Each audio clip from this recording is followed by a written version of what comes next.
Hello, great people. The presidency of Bola Tinubu has again increased the price of petroleum products from 568 naira that NNPCL is selling it to almost 900 naira. In this episode of Politics with Dr. Omoshola Deji, I'll be talking about the fuel price hike, but my discussion will be mainly about the conspiracy of silence by activists and cash-tivists. Yes, you heard me right. Conspiracy of silence by activists and cash-tivists. Who are the activists? Who are the cash-tivists? Is there a conspiracy of silence? Follow me in this little journey. Let's walk this video together and you would understand my point about the conspiracy of silence. Now, you will know that the presidency of Bola Tinubu just unilaterally increased the price of petroleum product without much consultation. In past presidencies, when you act like that, it brings serious consequences. You won't even want to imagine that. Let's go back to the days of Obasanjo, the presidency of Olusegun Obasanjo, when he increased the price of petrol. You could see the reaction, the instantaneous reaction from labor, civil societies, people condemning the act. His successor, Yaradua, God bless that man, is the only man in this democratic dispensation since 1999 that reduced the price of petroleum product. You will recall that when Obasanjo was about to leave office, he increased it. When Yaradua got there, he reduced the price a little bit. May God rest his soul. Now, move to Goodluck Jonathan. Jonathan wasn't lucky at all. When he removed the price of petroleum product, everybody went all out against him. They criticized him, they threatened fire and brimstone, and there were days of protest against Goodluck Jonathan. Down to the period of Buhari, people still voiced out, against his policies when he removed the petroleum product. There was still some form of, dialoguing, debate, even though it wasn't a rigorous one. Now, in this Bola Tinubu presidency, don't you notice that there have been this conspiracy of silence? The people that made that protest a success against Jonathan, the people that said fuel subsidy is a fraud, whether they are saying it based on their own personal conviction or they were influenced to say it or it was politics that was driving their agenda, have a number of them have been silent. Don't you notice it? And they have not just been silent, they have been silent in a way that you can call it like a conspiracy. Because why would everybody, almost all of them, be silent at the same time? Is it that they are now in belief that fuel subsidy deserves to be removed? Can we say that as at that time when they protested against Jonathan, and now that they failed to protest against the government of Bola Tinubu, can we say that their intelligence have increased between now and then? Can we say that as at that time they are intellectual babies, but now they are intellectual adults? Can we say that? Because why is the conspiracy of silence? And you will remember that during that protest, the protest attracted reactions from the high and mighty. People like Wole Soyinka, people like Femi Falana, like Jide Kosoko, Femi Kuti. They all made strong assertions, strong statements during the Occupy Nigeria protest. But now, there's this conspiracy of silence. I've seen Femi Falana on TV making, his legal assertions as about government actions. That's fine, but I've not seen him go all out to protest or to lead a protest against the removal of fuel subsidy when Bola Tinubu was sworn in, and now the increment by 45%. The Minister of State for Petroleum said, if petroleum product is to be available, that the price have to increase. And within, less than 50 hours, the price of petrol was announced to have increased, just like that. You would have expected that the people that protested against Jonathan would have come all out against Bola Tinubu and protest that, oh no, you said fuel subsidy was a fraud in the days of Jonathan. You influenced a protest. You were one of the leaders of the protest. Now it is your turn. We are going to protest against you. Is it that Bola Tinubu is stronger than Jonathan in the political elite professional circle? Is it that Bola Tinubu has that magic wand? Does he have that control over these people that they are now unable to protest against him? Is it that they fear Bola Tinubu as president now than Jonathan as at that time? These are questions that begs for answers. Is it that these people, they have outgrown protest? That's another way we can look at it. Is it that the people that protested against Jonathan now, they have outgrown protest? You know, you outgrow some things. When you were young, you always like to play with bicycle. Is it that suddenly these people have outgrown protest? Because there is this conspiracy of silence. The presidency would wake up, would think it want to act this way, and it will act. The president woke up and said, oh, this national anthem, I don't think I like it. And the Senate president, Akpabio, speedily passed it. Just like that.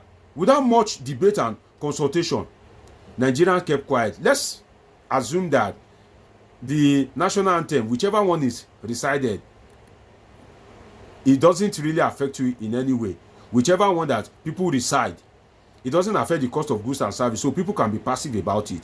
But we're talking about the removal of fuel subsidy.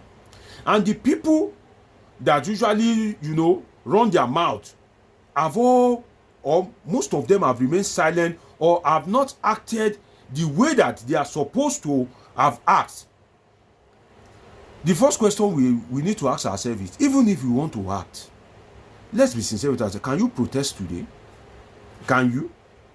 In the days of Jonathan, you will protest.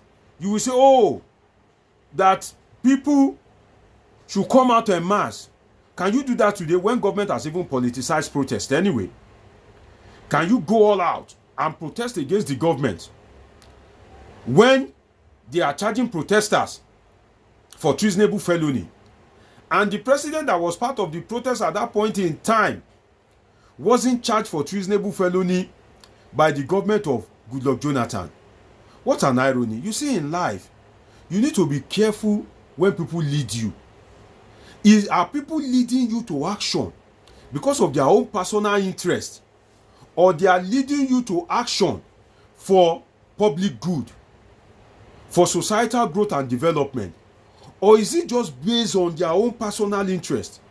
Because if you lead people on a protest and it was sustained for days, and now you are the president, you are doing the same thing that you condemned Jonathan for, but now you don't want people to protest against you. Protesters are charged with treasonable felony. You come up with all forms of theories to undermine protest. So now people cannot really come out and hear their views and say they want to protest against your government. Let's ask ourselves, today, in today's Nigeria, as it happened during Jonathan's time, today, right now, when the government has increased the price of petroleum product to almost 900 naira, can anybody come out en masse and put the picture of Bola Tinubu on a coffin, just as they did in the days of Jonathan? So the man that led such action, now you can't do such action against him. If you participate in that protest, do you think you need to apologize to Jonathan?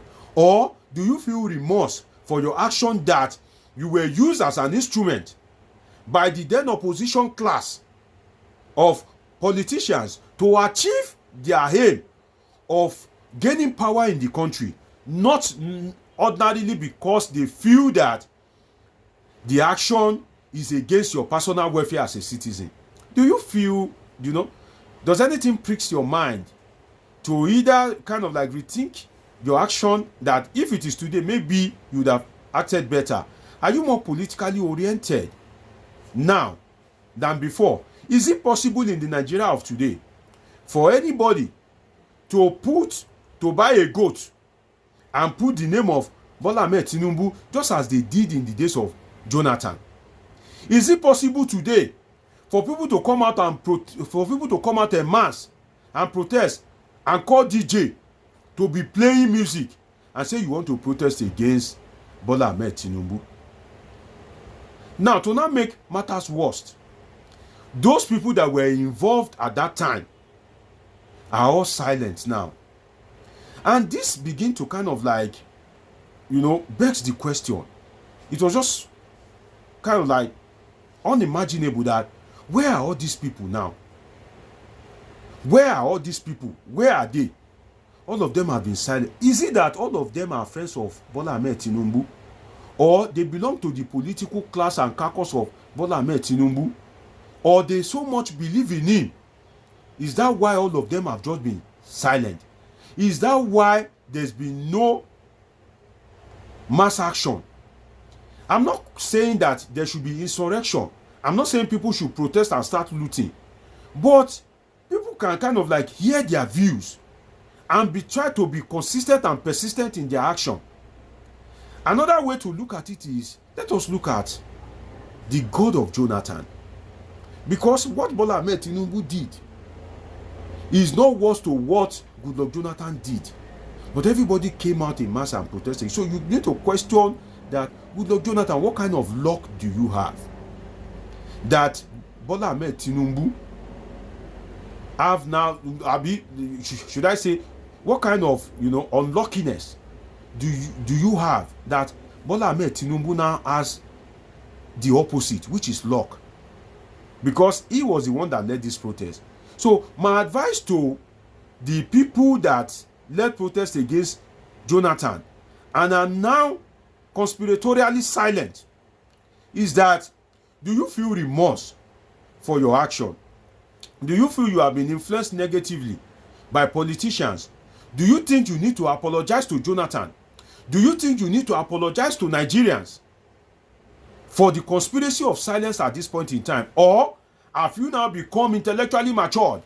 Have you now become kind of like socially matured that you've now changed your perspective that fuel subsidy is no longer a fraud? The government can now remove fuel subsidy. So we need to think back and reflect, because these people, they are still with us, they are still ill and healthy, but all of them are just be conspiratorially silent. Look at Adams Oshiomhole, the former NLC president that used to lead protest during the days of Obasanjo, Yaradua, Goodluck Jonathan, that is a former NLC president. Now, he's on TV defending the action that he protested against. What I can say as a people is, always act according to your conscience. Don't be an instrument in the hands of this politician. Because the Tinubu that led the protest at that time, now you cannot protest against him. So follow your conscience. If government take an action, if you are protesting, make sure you are not being influenced. If it comes to your mind, you so wish to protest, you feel that you are dissatisfied, you are disgruntled with the action of the people in government, and you decide to protest. If tomorrow other people that participated in that protest find their way into political office and power, and they are now doing everything to clamp down on protesters, charging them with treasonable felony, your mind would have been clear. You will still have a good relationship between yourself and your conscience and God, knowing fully well that as at the time when you took that action based on personal conviction. You participated in the protest or any action based on personal conviction, not because of ethnic sentiment, religious sentiment, political sentiment. Because when the table turn, those people that are leading you into action, when they have opportunity to lead, to occupy political office, that thing that they led you in action against, they will deny you from taking action against such particular thing as we are witnessing now, based on the increment of petroleum product. It's been a wonderful time with two great people on this episode of Politics with Dr. Omoshola Deji. Make me your favorite political scientist and public affairs analyst, because I bring you all the analysis, from an expert perspective. Till I see you again very soon, I'm not always far from you. I love you all sincerely. Stay strong in these trying times. God bless you.